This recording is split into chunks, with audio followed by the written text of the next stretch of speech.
Durianrider's life story. Got nothing really scripted, just off the top of my head. Going to fly some drone out here in Davao City, Philippines. This is a place called Samal Island. Very nice place to be. If you're in Davao City, go check out Samal. Got a lot of videos about that. Right now though, I'm in Waterloo, Sydney, Australia, and I'm just looking out over a construction site, staying in Airbnb. It's a pretty cool studio setup. I'll just do a little bit of life story. Durianrider, born August 23rd, 1977, born in Western Australia. My mother Beatrice and my dad John. My parents split when I was about 1 year of age, so I was raised by my mum. Spent 99% of my time with my mum. Probably 99.9% of the time with mum. Times with my dad, we'd go out riding and hang out with my two older brothers, Julian and Jason. They're the only siblings I have. And we would go out for rides every now and then. So that really planted a positive seed of the bicycle. And my mum also planted a seed of me of the love of nature. She would show me spiders and flowers and take me out to little bird trips out on the weekend after school or whatever, just go or feed the birds, feed the seagulls some chips down the beach or just things like that. So very early age I was instilled with that love for nature and love for the cycling, and I'm very lucky for that. So often people, they might say, oh, you never had a dad around, or your mum was whatever or whatever, or just people have all these sort of stories. But I think what we've got to take from our childhood is the positives. No one has it perfect. I definitely had a really good upbringing, I would say. Some people would say it would be terrible, but I'd say it's pretty awesome. It's maybe the person who I am today. And I think if you did have the perfect parents, if you did have the perfect childhood, if everything went perfectly, you probably wouldn't be that good today. All the hardships make us a better person. The reason why I love solitude, or I can deal with it, is because I've learned to appreciate it. I've learned to appreciate it. And the reason I can ride my bike so hard is because I've ridden across Australia and I've put myself against the headwinds or the mountains, etc. When you put yourself against adversity, you'll come out a better person, especially if you have the intention of becoming a better person. And I think that's what we need more on the planet, is we need people who are willing to be better people. I read a quote today, the only way to find happiness is to be your true open self, is to really open yourself up, not be afraid of being burnt, not be afraid of being judged. And I think there's definitely some virtue in there. So I spent first few years in my life in Perth, Western Australia, and then my mother moved to Adelaide, Australia, where I spent most of my life. I keep coming back to Adelaide. It's a very, very awesome place, especially if you're into cycling. It is extremely magnetic. It's got fantastic nature. It's the highest quality of living in the world I've ever been to. It's fantastic. Thailand's up there as well, but in terms of a city, for me, Adelaide is boss. In terms of a Western city, I'd say Adelaide's got the highest quality of life in the world, in my opinion. In my experience of travelling, I've lived in all over the places. I lived in Paris and London and LA, and time in New York and Brussels and all over the place. Amsterdam and Sydney, Melbourne, Brisbane, Darwin, Perth, Sunshine Coast, Byron Bay, all these places I've lived. And had fucking awesome times. Made some really good friends, had some fantastic experiences, learned a lot of good life lessons. But I'd say Adelaide would be my favourite pick. So then we lived in Adelaide for a lot of time, went to high school in Adelaide, and on the Sunshine Coast, lived in a place called Nambour. High school I went to most in my life was Ranella East High School in Ranella, South Australia. And just as a kid, I was into nature, into fitness, but I was one of those kids that was always sick, run down, asthmatic, sort of Crohn's and colitis, always digestive issues, always a sniffy nose in a bad way, always blocked up, couldn't really breathe, constantly on asthma medication, asthma steroids, things like that. So I was a full natty bra kid from 8 years of age. And that made me appreciate and get obsessed about high quality breathing and high quality energy. And that's what drove me to where I am today. That's how I created my template, by trying it on myself first and then going, wow, I feel fucking incredible. I've improved so much athletically. Surely, is this only for me? And so I'd experiment on my friends. I'd say, hey, try eat just watermelon for breakfast. Hey, have banana smoothies for lunch. Hey, actually put sugar in your banana smoothies. I know I'm a raw foodist, but hey, just put some sugar in your banana smoothies and let me know what happens. Put 100 grams of sugar in and let me know how you feel the next day, or straight away afterwards, or an hour later. Let me know. Am I going crazy? And so I would do all these personal dietary experiments, and everyone was saying the same fucking shit. I feel fucking incredible. I've got more clarity. I've got a greater participation in my daily reality. And I was like, shit. And then when I first went vegan in April 2001, I really doubted it. I was like, wouldn't get enough protein, things like that. But I'm like, fuck it. I'm an experimenter. I'm going to try it out for myself because I've always done it that way. Just learn a template, have an idea, give it a fucking crack. As long as it doesn't involve jumping off a cliff, I'll have a go. And so I did that and started playing with my diet and just started feeling better instantly. And just talking to my friends, and they're like, oh, yeah, you need protein. This is in your head, Harley, blah, blah, blah, blah, blah. And so then I was like, fuck it, I'm going to ride across Australia. So in October 2002, I cycled from Adelaide to Perth. You know, my first ever really big trip. I'd ridden to Melbourne a few times, but Adelaide to Perth across the Nullarbor. You know, I didn't know anyone who had ever done it. And my friends were like, oh, I don't know if you can do it. You know, it's a long way. It's 2,800 Ks. But they believed in me. And I said, have a crack anyway. So I got a couple of weeks off work. I was a bicycle messenger, and I rode across Australia, across from Adelaide to Perth, solo. And when I got there, I touched the water, Indian Ocean at Scarborough Beach, and it was a fantastic fucking experience. I'll tell you what, I felt like Superman. I was like, wow, if I can ride across Australia, what else can I do? And it just went from there. So I encourage people to just jump, man. Take the fucking leap. You know, I mean, you have supportive friends. You have people who won't be supportive, or you have friends who support you, but they don't believe you can do it. I remember even my brother Jason. You know, I haven't spent much time with him, but he's always been a mentor for me in a positive way. And him been saying to me, he goes, "It's okay if you don't make it. You know, it's okay. You know, we see you've tried it. It's okay if you don't make it." And I thought, fuck, I'm going to make it, man. You know, but he genuinely believed wasn't going to make it, but he was really proud that I was going to have a crack. And so I remember having tendonitis after a few days, and I was like, fuck, I'm going to get to Perth. I can't get a bus. I've got to do this. And I was just like laying on the ground crying, just frustrated that my fucking left knee was cranking. So I started riding with one leg. And then eventually I started stretching. And then the tendonitis just disappeared. I made it to Perth, no worries. But it's all about having a goal, surrounding yourself with people who will support that or believe in you. And if you don't have those people, fuck it. Just believe in yourself. And then soon people start believing in you more and more. And they say faith is believing in what you can't see, and then you'll see what you believe in. And that is so fucking true. So I started getting into cycling, got a job as a bicycle messenger in 1998. I worked as a personal trainer. I studied all that. Worked as a clown, worked in the sports stores, worked at the football, selling little footy programs, used to work at the racehorses, doing a lot of stuff. Done so many jobs, collecting cans, working in supermarkets, working in factories, foundries, car parts, you know, done a wheeling and a dealing, buying secondhand vintage Nike stuff, selling that, Lacoste jackets. You know, used to be, when I was a teenager, professional shoplifter. We used to steal so much stuff in Adelaide, and graffiti gangs and the rap culture and all that sort of stuff that went with it. Good times and bad times. Drugs, spent a bit too much time doing drugs, wasted my youth a bit, but it wasn't a good experience. But definitely, if I had my time again, I probably would have narrowed the drug experience down to probably a month. Like, okay, let's go get high, let's go do some things, and then let's knuckle down, let's start really living. Because I definitely find that drug culture is this big distraction, especially today.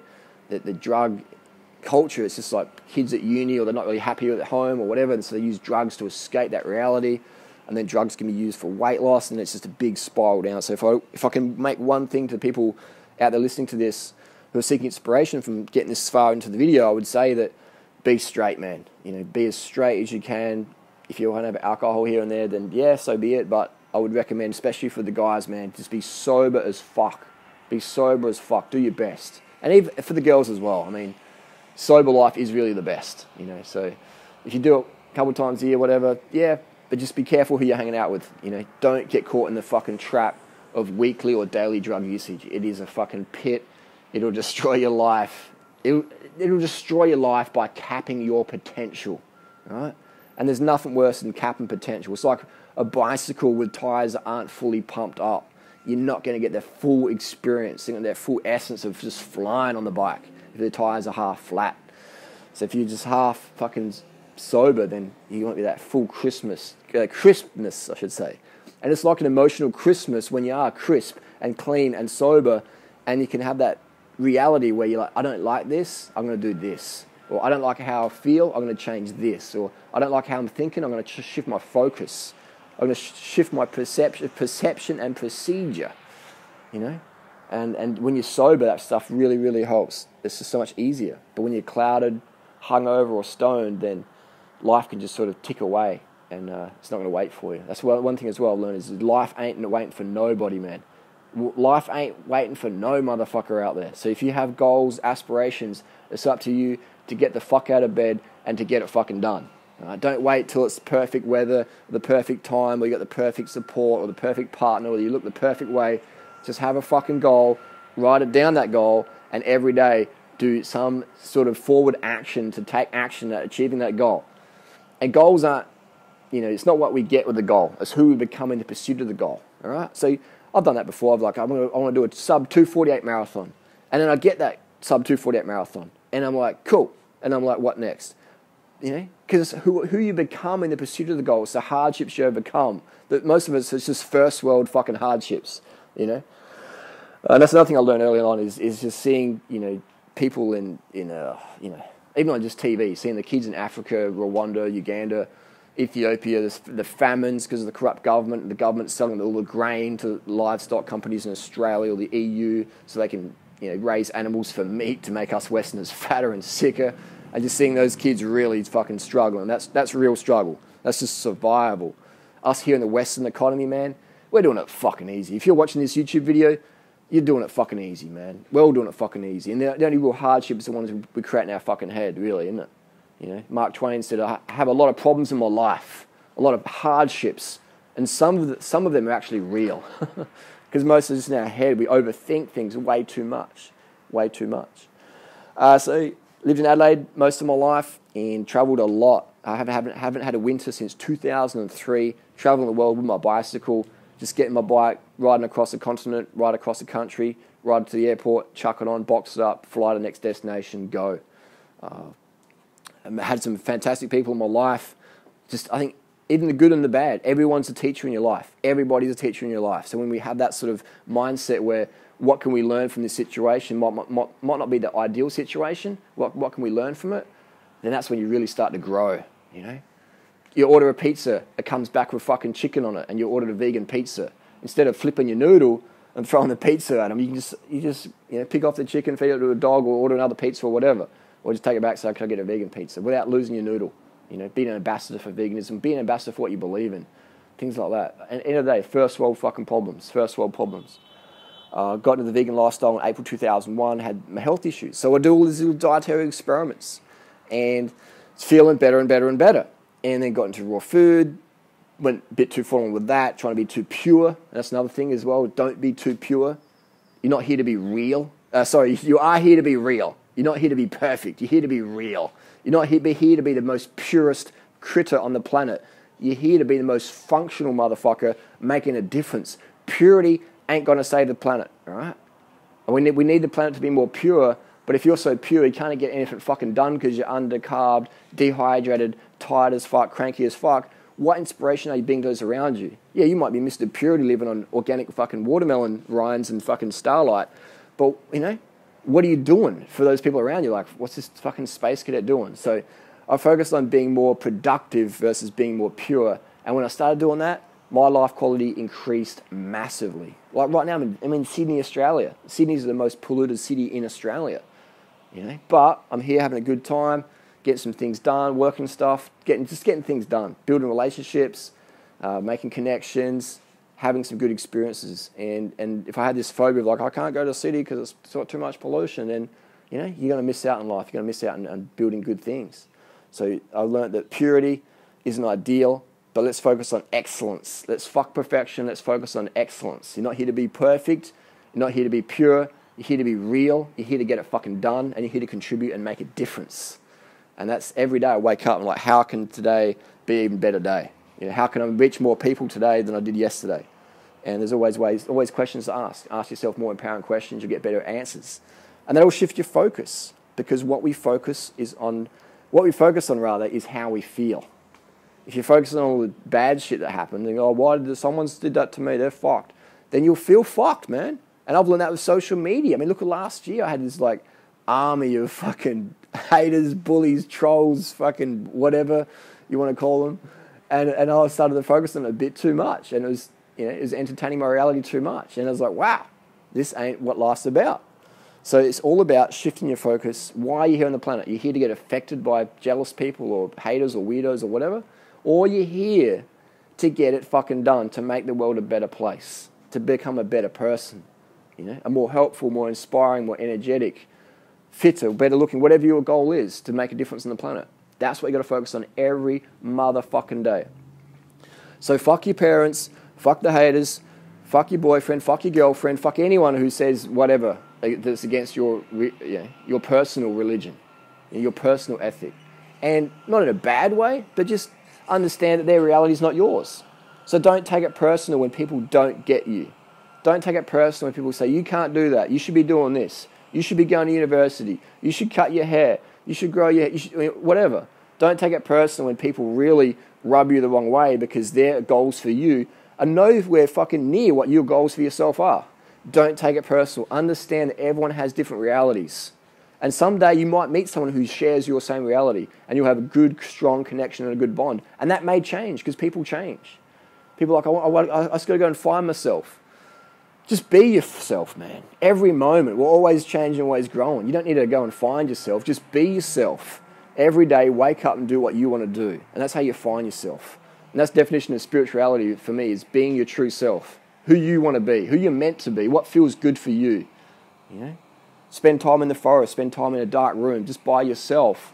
Pen and paper, write down what's important to you when it comes into your head, what your goals are, where your direction wants to be.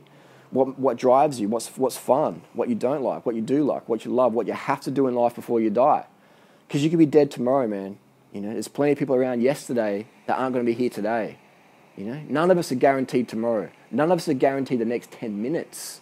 There's no guarantees of your lifespan. So enjoy the moment. Don't get caught up too much in fucking the downer shit, you know? And that's not about being spiritual woo-woo bullshit hippie fucking thinker. It's just about understanding that life's fucking short, it's fucking fleeting and it's precious and it can go any fucking time. So what legacy are we leaving here behind?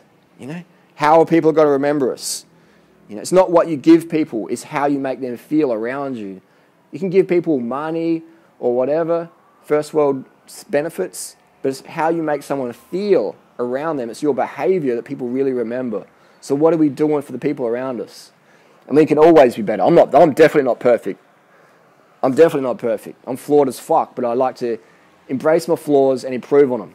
You know, things like that. Like even with my health, getting back to the asthma and the Crohn's and stuff like that. That's what drove me to become so fanatical with the dietary and lifestyle advice, because I used to feel so bad and I had struggling breathing. I mean, breathing is just such a basic thing that everyone needs to be able to do, and I would have this asthma just like constrict my chest.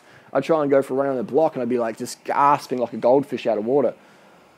And I I became obsessed. I want to fucking breathe, you know?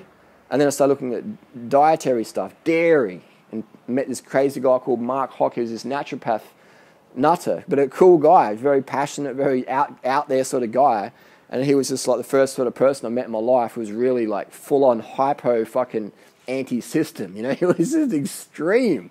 And this guy was so polarizing, you either thought he was a total fucking crackpot or you thought he was just a fucking legend. And I thought he was a legend. This was back in 2000. And he was the one who really triggered me to give up the meat and dairy. He wasn't even a vegan himself. He's like, I believe in it. I don't do it myself. But with you, Harley, your health issues, you should at least try it and see how you go. And within a few days, you know, I started feeling lighter. I'm on the bike. I'd be riding the same hills every day. I'm like, wow, I can breathe better. My VO2 max is going up. And then after a few months, I'm like, I'm not getting sick anymore. My knee inflammation's going down. I'm like, there's something in this vegan lifestyle. And it just went from there. And then I was working as a bicycle courier, working in the sports store, selling shoes, and just working in that industry, the fitness, health, weight loss, coaching people since 1996, really, and professionally since 1999. And so just been obsessed with that, looking after spiders and animals and just helping people become better versions of themselves. And, you know, and then having relationships like long-term, short-term, friendships, long-term, short-term, work jobs, long-term, short-term, just learning every single time, how can this be even better and better? How can we make this better?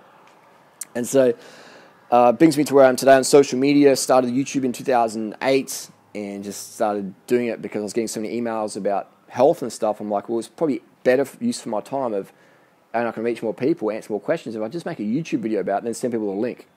And then people were like, yeah, I love your videos, make more. And I was just like, oh, yeah. I had no idea of the power of YouTube back then. I just had no idea the power of YouTube.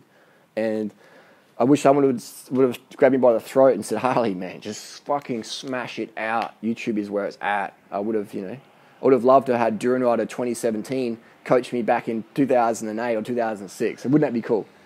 If we could go back in time. Wouldn't that be cool? So that's why I rant and rave like I do now. So people are like, Harley, you're very polarizing, you're very passionate. Why is that? Because I want to be the person in your life. Maybe you meet me in person, maybe you never do, maybe you just hear me fucking rant and rave on these things. I want to be the person in your life that I don't give a fuck what you think about me. I don't care if you hate me. I don't care if you love me. If you love me, that's bonus. But, I don't really care. I'm not here to be your friend. So I'm not afraid to offend you. I'm here to tell you what you need to hear. Not what you want to hear, not what's maybe comforting or loving or what's going to make me more money off you.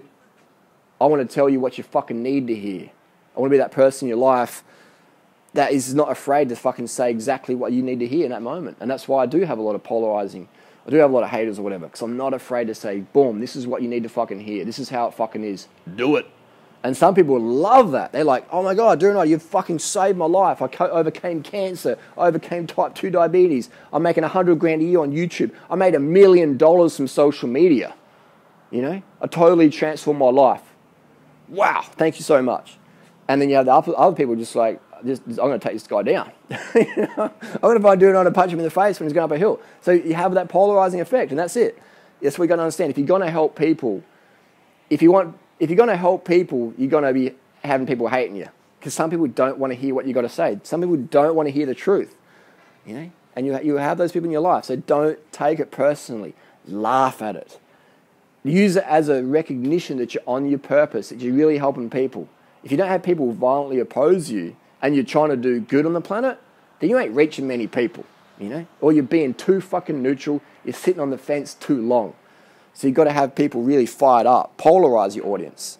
Otherwise you're just another sheep in the herd. Sorry, sheep.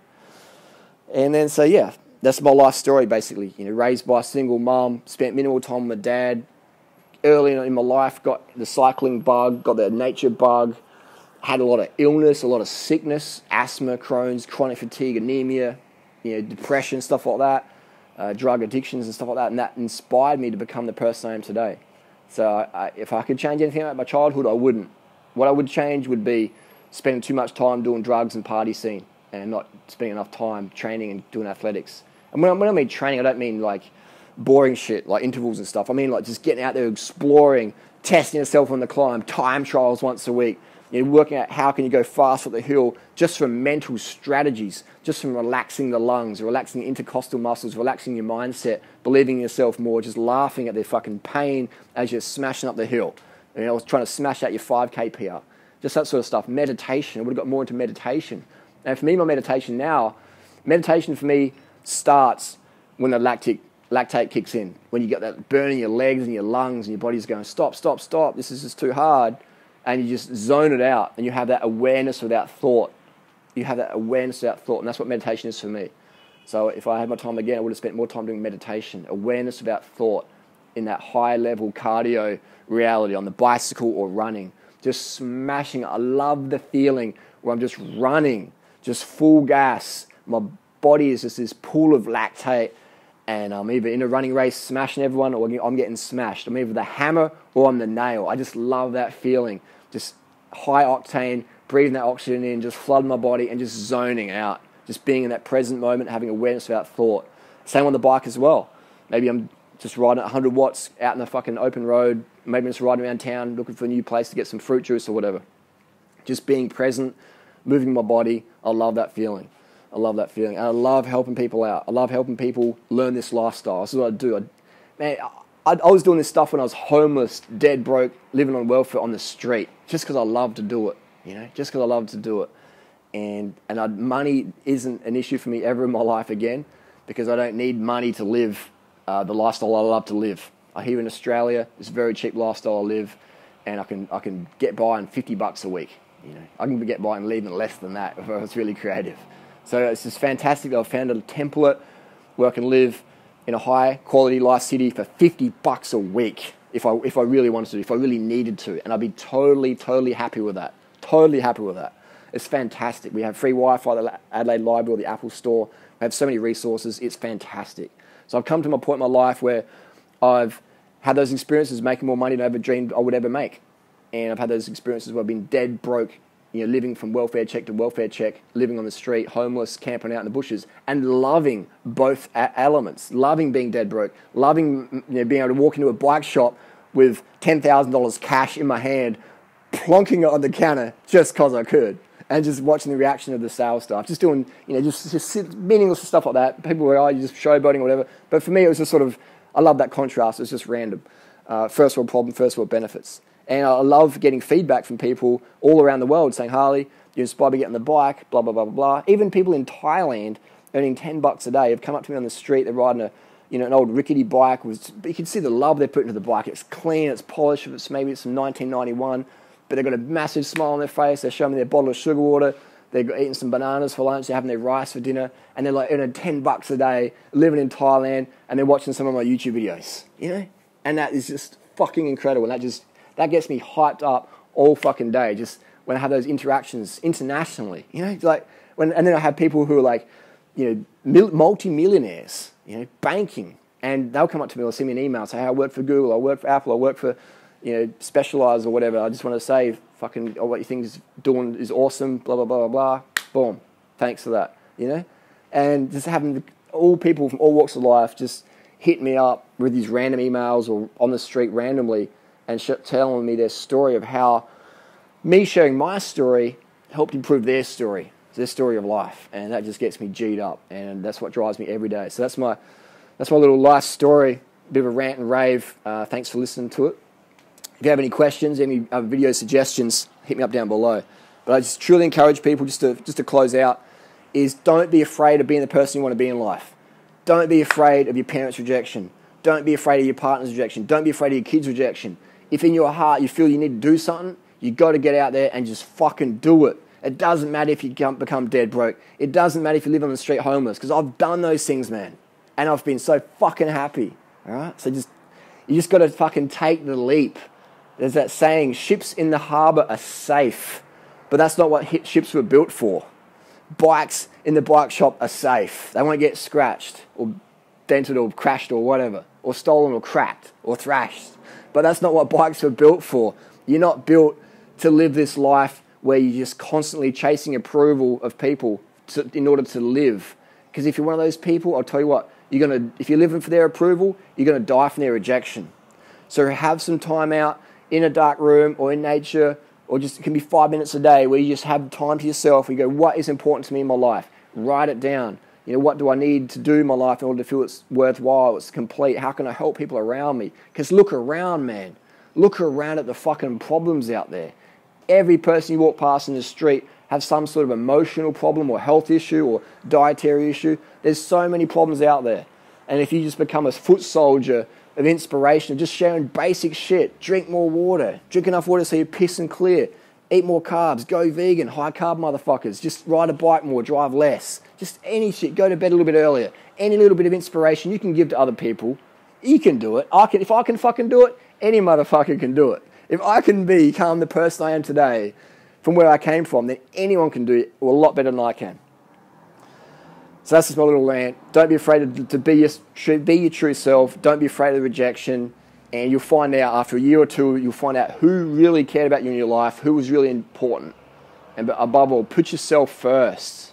All right? Look after yourself. Put your life jacket on first. Otherwise, man, you end up drowning trying to help other people. So put your life jacket on first. Put on fucking 2 life jackets, man. A spare one for someone else who needs one.